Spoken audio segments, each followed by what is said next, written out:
Okay, so teachers, so ito na yung ating moving up script or graduation script or kung ano yung or kung saan nyo po gustong gamitin. So if nag-ahanap kayo ng Tagalog, meron na po tayong nai-upload na video when it comes to graduation script for grade 6 or kung saan nyo po gustong gamitin, which is Tagalog. Ito naman po na video natin ngayon, since may mga nag-request sa atin ng English.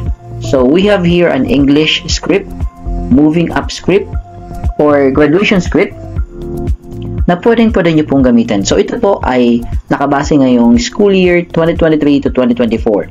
So it's up to you kung saan nyo po gusto gamitin or next school year, pwede din po.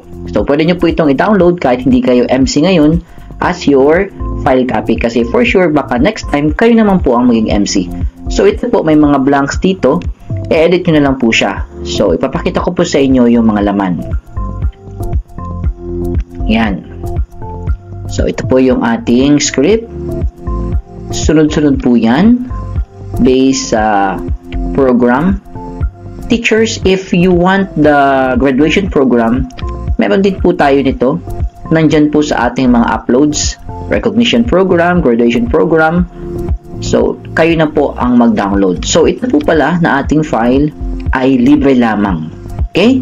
So, again, this file is free. So, just download it sa description. So, sa mga nagatanong saan po yung description, so, kung gamit nyo po ang cellphone, i-click lang po yung title, then lalabas po yung description niya. Kung laptop naman, makikita nyo po dyan sa baba.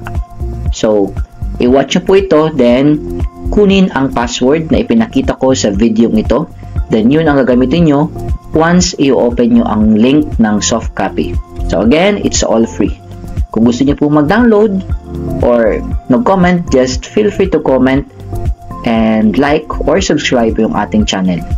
Sabihin nyo din po kung taga-saan po kayong division. So, yan lamang po. Thank you and happy graduation na naman ngayong school year 2023 to 2024. Yan lamang po and God bless.